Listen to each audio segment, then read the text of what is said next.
Hello दोस्तों, नमस्कार। SM खसी शाना में मैं आप सभी लोगों का दिल से बहुत बहुत स्वागत करता हूँ। सो दोस्तों, वापस यहाँ पे लाल रंग में लिखना पड़ेगा बिकॉज एंटायर ग्लोबल मार्केट अगर आप चेक करोगे तो वापस लाल रंग से रंगते हुए देखने को मिल चुका है। और आपको पता ही है कि अगर ग्लोबल मार्केट अगर लाल रंग में रंग जाएगा तो इसके पीछे एक ही मार्केट रहता है और वो रहता है अमेरिका का मार्केट। हाँ, कभी कभार कोई दूसरे मार्केट हो सकते हैं बट 99% चांसेस तो अमेरिकन मार्केट ही उसके पीछे का कारण रहता है।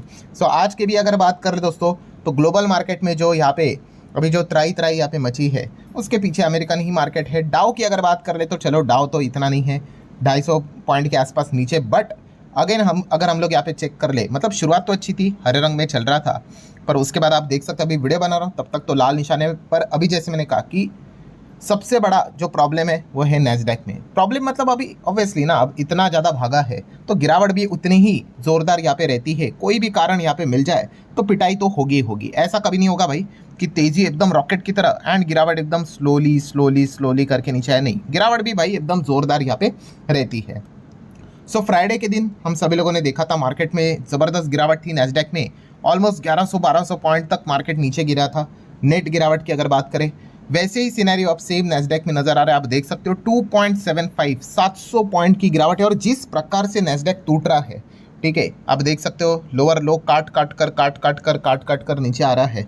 वीडियो खत्म होने से पहले ये 800 850 भी इजीली क्रॉस यहाँ पे कर ही लेगा। सो काफ़ी ज़बरदस्त गिरावट हमें नैस्डैक में नज़र यहाँ पे आ रही है, ठीक है। एंड अगर हम यहाँ पे लिटरली पिछले 5 दिन की बात कर लें तो नैस्डैक आप देख सकते हो लगभग 7% के आसपास नीचे आते हुए देखने को मिल चुका है। प्लस ग्लोबल मार्केट में जर्मनी के बाजार की बात करें, इतना मस्त चल रहा था और जाते जाते आंसू निकल गए, जो आप देख सकते हैं। लाल निशान आप कहोगे कि इतना क्या है, ठीक है 200 पॉइंट की गिरावट, बट ऐसा नहीं भाई, मार्केट काफ़ी ऊपर था, 24,800 पे चल रहा था। एंड वहाँ से आप देख सकते हो दोस्तों ऊपर से गिरा और ज़्यादा नीचे गिर गया। तो ज़बरदस्त गिरावट हमें नज़र आ रही है। फुटसी की बात कर ले तो 1.5% नीचे। सबका चार्ट पैटर्न सेम ही रहेगा भाई। अमेरिकन मार्केट अगर भागता है तो सबको भगाता है, गिरता है तो सबको गिराता भी है, जो कि आप देख सकते हो, ठीक है। CAC 40 की बात कर ले तो चलो यहाँ पे रुक गई चीज़ें, इसीलिए हरा रंग नज़र आ रहा है, वरना ये भी लाल रंग में ही था। यूरो स्टॉक्स में भी सेम पैटर्न नज़र आएगा। चलो दुनिया की बात छोड़ देते हैं, आ जाते हैं हमारे गिफ्ट निफ्टी की ओर। क्या चल रहा है हमारे गिफ्ट निफ्टी में? तो gift Nifty 100 point easily drop हो चुका है। और जिस प्रकार का माहौल बना है, क्या ये 200 पॉइंट भी डाउन हो जाएगा? तो देख लेते हैं, वीडियो खत्म होने से पहले एक और बार तो हम चेक कर ही लेंगे। ये सारी चीज़ें जो हम देख रहे हैं, जैसे कि हमने इसके पहले भी देखा कि डाउ में इतनी ज़्यादा गिरावट नहीं है बट नैस्डैक में ज़्यादा गिरावट है। हमें पता चल ही जाता है भाई कि AI को लेकर ही ज़्यादा दिक्कतें रहेगी। तो AI स्टॉक्स आप देख सकते हो, एनवीडिया 3.5% टूट गया, माइक्रॉन 8-8.25% टूट गया। डोंट फॉरगेट फ्राइडे के दिन इन्होंने ऑलरेडी ज़बरदस्त गिरावटें दिखाई थी।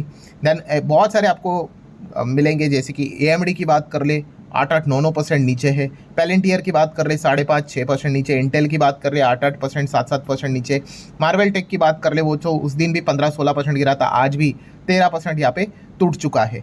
रही बात एप्पल की, एप्पल में भी आप सभी लोगों को ज़बरदस्त गिरावट नज़र आएगी 4.5% के आसपास। और इसके पीछे का रीज़न है जो WWDC कि अगर मैं बात करूँ, आपने संडे का वीडियो देखा होगा दलाल स्ट्रीट वीक का हेड वाला, तो उसमें ये वाला पॉइंट को मैंने कवर किया था कि एप्पल का ये जो प्रोग्राम रहेगा इसके ऊपर हर किसी का ध्यान रहेगा। एंड खास करके AI को लेकर, सीरी AI की अगर हम यहाँ पे बात कर ले तो काफ़ी बड़ा इन्वेस्टर के लिए डिसअपॉइंटमेंट वाला चीज़ सामने आया है।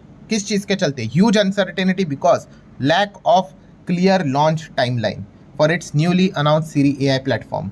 सो ये चीज़ें अभी तक सामने नहीं आ रही है एंड इसी चीज़ के चलते पहले से ही पिटाई तो चल ही रही है। ऊपर से अगर आप इस प्रकार का अगर अपडेट आ ही जाएगा तो और ज़्यादा तो पिटाई यहाँ पे हो ही जाएगी। तो वजह से एक एक्सक्यूज़ यहाँ पे हो ही जाता है। तो ठीक है, यहाँ तक अगर आपने सारी चीज़ों को देखा है तो एक ही चीज़ है कि अब दिमाग में चीज़ आ जाती है कि चलो ठीक है गिरावट हुई है, वाई, इसके पीछे का रीज़न क्या है? उस दिन तो चलो हम लोगों ने देखा था नॉन फार्म पेरोल का डेटा था, बहुत ही ज़बरदस्त आया वो डेटा, बट उसी ज़बरदस्त डेटा की चलते ये पता चला कि भाई आप रेट कट के सपने तो भूल ही जाओ। अभी की अगर भाई की अगर बात करें तो इसके पीछे अगेन 2 बड़े कारण है दोस्तों। उसमें से पहले कारण की अगर मैं बात कर लूँ, इसको लेकर भी मैंने संडे में आप लोगों को पहले अपडेट दिया था क्या होने वाला है। कल की अगर बात कर ले, कल क्या है, 10 जून है, और 10 जून को क्या है, यस 10 जून को इन्फ्लेशन का डेटा आने वाला है भाई अमेरिका का, ठीक है। आप बोलोगे इससे क्या होता है, इन्फ्लेशन का डेटा आने दो। अरे भाई, जो ये फेडरल रिजर्व होता है, फेड होता है, इन्फ्लेशन का डेटा देखकर ही अनुमान लगाता है कि बॉस रेट कट करना है नहीं करना है, होल्ड रखना है नहीं रखना है। एंड इन्फ्लेशन के डेटा की अगर हम बात कर रहे दोस्तों, तो सपने देखना छोड़ दो। क्यों, ऐसा क्यों? डेटा तो कल आने वाला है। तो दोस्तों इसके पीछे का रीजन है फोरकास्टिंग। दोस्तों फोरकास्टिंग इन्फ्लेशन का 4.2 बताया जा रहा है। मतलब कल जब ये डेटा आएगा, एक्चुअल अभी याद लिखा नहीं है, 4.2 बताया जाएगा भाई। अगर मैच भी किया तो भाई 4 के रेंज में अगर इन्फ्लेशन आ गया तो हो गया कल्याण। ठीक है, मतलब आप ऐसा लग रहा है कि भाई फिर पूरे साल भर ही भूल जाओ कि मतलब रेट कट वेट कट के बारे में। इसके पहले भी आप देख लो, ओरिजिनली जो इन्फ्लेशन आया था इसको तो छोड़ ही दो, फोरकास्टिंग देखो 3.7, 3.4, 2.4, इसके जितने भी आप देख लो, 2 का रेंज था, यहाँ पे 3 का रेंज था, यहाँ पे भी 2.9 था। ये ओल्ड डेटा दिखा रहा हूँ मैं आपको, 25 पीछे पीछे जा रहे हैं हम लोग, 2.8 अनुमान, 2.6, 2.4, 2.5, थोड़ा और पीछे जाते हैं, चलो 25 की बात कर लेते, 2.9, 2.7, चलो करते करते अभी 24 में आ गए हम लोग। कभी यहाँ पे 4% इन्फ्लेशन की फोरकास्टिंग आई थी, 2025 हो गया, 2024 हो गया, अब ये देख लो 2024 का ही डेटा है। अब 23 में आ जाएंगे, उसमें भी पूरा आप चेक कर सकते हैं 4 के ऊपर इन्फ्लेशन का फोरकास्टिंग हमें नज़र ही नहीं आ रहा है। आप देख सकते हैं 2023, यहाँ पे भी देख सकते हो क्या नज़र आ रहा है, फोरकास्टिंग इन्फ्लेशन का 4 नज़र आ रहा है, बिल्कुल भी नहीं। आखिर में जाके आप देख सकते हैं, यहाँ पे हम कह सकते हैं 2023 फरवरी मार्च के इसमें इन्फ्लेशन देख सकते हैं 6, 5, 4 ऐसा था। मतलब पॉइंट क्या है दोस्तों यहाँ पे कि 2023 जून 23 की अगर हम यहाँ पे बात कर ले, ठीक है, जून मंथ ही चल रहा है और अभी भी जून मंथ चल रहा है, तो जून 2023 पे इन्फ्लेशन की फोरकास्टिंग 4.1 था। और अब क्या है दोस्तों, तो अब है, हम सभी लोगों को पता है, जून 26, मतलब 3 साल यहाँ पे जो भी ये चीज़ें हुई है ना, geopolitically drama and all that, 3 साल हम लोग यहाँ पे बाजार, यहाँ पे इस कॉन्टेक्स्ट में पीछे जाते हुए देखने को मिल रहा है। इन्फ्लेशन भाई नीचे लाना इतना सिंपल नहीं है। यहाँ पे अनुमान देखो 4.2 आ गया, जो ये अनुमान कब चलता था, 2023 में चलता था, और अब यहाँ पे हम 2026 में इतना सब कुछ करके क्या आ गया, वापस इसको उसी रेंज में ला के रख दिया। थैंक्स टू ट्रंप, आप जरूर चाहो तो कमेंट सेक्शन में लिख सकते हो। ठीक है, सो जैसी ही चीज़ें सामने आई, ठीक है, अभी कल अगर यहाँ पे 4 भी आ गया, ठीक है, आप छोटा सा यही बोल सकते हैं, अरे 4.2 के बदले 4 आया, ठीक है, खुश हो जाओ। पर इससे क्या मैसेज मिलता है भाई कि अगले हफ्ते जो 16-17 तारीख को फेड की मीटिंग रहेगी भाई, उसका एक्साइटमेंट, मतलब चीज़ें ही खत्म हो जाएगी। अब वैसे तो हो ही चुका है, 4.2 एक्सपेक्टेशन रहेगा, कितना मतलब गैप कितना आएगा बॉस, ठीक है, 4.2 के बदले 4.1, 4 आएगा, 3.9, स्टिल रेट कट तो होने वाला है ही नहीं। ठीक है, एंड अगर यहाँ पे अगर इन्फ्लेशन इस प्रकार से अगर आया 4.2, बॉस ये तो इस प्रकार के संकेत दे रहा है कहीं रेट हाइक ना हो जाए। ठीक है, शायद से इस वक्त नहीं हो जाएगा, बट अगर ऐसा ही अगर इस प्रकार के अगर अपडेट्स आते रहेंगे, यूएस नॉन फार्म पेरोल का डेटा अगर इतना डबल ट्रिपल आने लग गया एंड इन्फ्लेशन अगर इतना बढ़ने लग गया, तो भाई मतलब बोलते हैं ना, रेट हाइक तक भी चीज़ें जा सकती है। ये मैं टाइम पास करने के लिए नहीं बोल रहा दोस्तों, मार्केट ऐसे ही रिएक्ट नहीं करते इन चीज़ों को, आप समझो। ठीक है, तो ये सबसे बड़ा प्रॉब्लम क्रिएट होते हुए देखने को मिला है। मतलब क्या है कि लोगों के हाथ में पैसा है एंड इन्फ्लेशन इतना ज़्यादा टॉप लेवल पे भी नज़र आ रहा है। नॉन फार्म पेरोल डेटा ने भी बताया कि जॉब्स मार्केट तो भाई ठीक है, एंड ऐसे माहौल में अगर आप और रेट कट करोगे, ठीक है, तो लोग और ज़्यादा चीज़ों को खरीदेंगे, तो इन्फ्लेशन तो भाई ये तो 4.5-5 को क्रॉस करेगा। और फेड का टारगेट क्या है, इन्फ्लेशन को 2 लाना। ठीक है, तो 2 को तो भूल ही जाओ भाई, अब ये 3 साल लग गए तो यहाँ तक आए थे, मर के हम कह सकते हैं, अब वापस कितना ज़्यादा पीछे जा चुके हैं। तो इसी चीज़ के चलते दोस्तों ये पूरा हमें प्रेशर नज़र आ रहा है। और ये प्रेशर का अर्थ क्या होता है, जैसे कि आपको पता है ये एआई वाली कंपनी है, मैं बार बार बोल चुका हूँ, इनको क्या चाहिए होता है जीने के लिए भाई, इनको पैसे की रिक्वायरमेंट है, फंडिंग चाहिए, हर एक बिजनेस को फंडिंग चाहिए होती है। अब देखते हैं ना, हमने इतने सारी कंपनीज है फंड रेस कर रहे हैं, वो चलता रहता है, बट एआई वाली कंपनीज को जो फंड रेस करना है भाई, उसके लिए जो रेट ऑफ इंटरेस्ट लगता है भाई, वो हायर लेवल का लगता है फिर।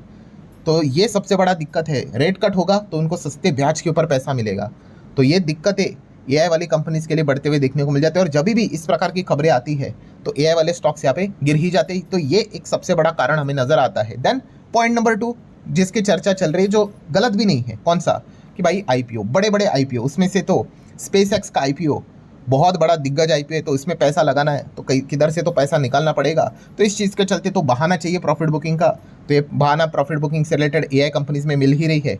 सो स्पेसएक्स के साथ साथ दोस्तों एक और खबर आ गई यहाँ पे, पहले तो एंथ्रोपिक ने बोल दिया कि हम भी हमारा आईपीओ ला रहे हैं, उसके बाद अब ओपन एआई भी यहाँ पे हम लोगों को आईपीओ लेके आते हुए देखने को मिल रहा है। मतलब हम कह सकते 3 दिग्गज, SpaceX, Anthropic, OpenAI, back to back आप कह सकते हैं अगले 10 महीने के अंदर अंदर ये सारी कंपनी आईपीओ लेकर आएगी। और ये कोई छोटी कंपनियां नहीं है। इनके वैल्यूएशंस की अगर बात कर ले, चलो वैल्यूएशन छोड़ दो, आईपीओ के साइज की बात करेंगे तो स्पेसएक्स का आईपीओ बताया जा रहा है 12 जून को ये रहेगा। $75 बिलियन का आईपीओ है। बाप रे बाप, $75 बिलियन। जस्ट इमेजिन, ये आईपीओ का साइज है बॉस। एंड वैल्यूएशन चेक करोगे तो ये ट्रिलियन में ही रहेगा। तो इतना बड़ा पैसा अगर लगाना पड़ेगा स्पेसएक्स में तो किधर से तो निकलेगा। तो ये एक one of the strongest reason ये भी नज़र आ रहा है कि यहीं से ये पैसे निकलते हुए नज़र आ रहे हैं। एंड उसके बाद एंथ्रोपिक अक्टूबर में आ सकता है, एस्टिमेटेड है। एंड अभी तक साइज डिस्क्लोज नहीं, बट बताया जा रहा है $48 बिलियन का। And similar way open AI ने भी कही दिया हम भी करेंगे। तो आइदर इसी फाइनेंशियल ईयर के Q4 में आएगा या फिर अर्ली 2027 वाला रहेगा तब आएगा, वो भी 50 बिलियन का हो सकता है। सो ये इतने बड़े दिग्गज आईपीओ है तो ये क्या कर लेता है, लिक्विडिटी सक करता है। कभी भी ज़्यादा आईपीओ आना एक नॉर्मल मार्केट के लिए अच्छी बात नहीं होती है, वो पैसा बाजार से खींच लेता है। और ये भी चीज़ हम लोग को फिलहाल तो नज़र यहाँ पे आ रही है। तो चले जाते आते दर्शन कर लेते क्या चल रहा है नैस्डैक। ये देख लो, बोला था आपको कि 800 850 तो गिर ही जाएगा, मतलब उस प्रकार का माहौल तो यहाँ पे बना हुआ है। और व्हाट अबाउट और गिफ्ट निफ्टी, तो चलिए भाई ये भी 200 के करीब तो हम लोग को लुढ़कते हुए नज़र यहाँ पे आ ही रहा है। सो ठीक है दोस्तों, ओवरऑल तो कंक्लूजन यही है। क्या कंक्लूजन है भाई, बुल वालों तो मतलब खून के आंसू रहेंगे, बोलेंगे कि भाई आओ हमें मारो। ठीक है, उनको तो पता ही है कि 10 पंच तो पड़ने वाले हैं। अभी सेलिब्रेशन तो यही रहेगा कि कम मार पड़े। मतलब क्या है कि भाई थोड़ा सा रिकवर हो जाए, यही चीज़ रहेगी। सेलिब्रेशन तो यही रहेगा कि 200 के बदले भाई 100 की गिरावट हो जाए। बाकी अगर देखा गया तो ऐसा कुछ खास पॉइंट नज़र तो यहाँ पे नहीं आ रहा है। सो ठीक है दोस्तों, आशा करता हूँ आपको सारी चीज़ें अच्छे से समझ में यहाँ पे आई होगी। चाहो तो वीडियो को लाइक एंड शेयर कर सकते हो। मिलते हैं अगले वीडियो में, तब तक के लिए बाय बाय।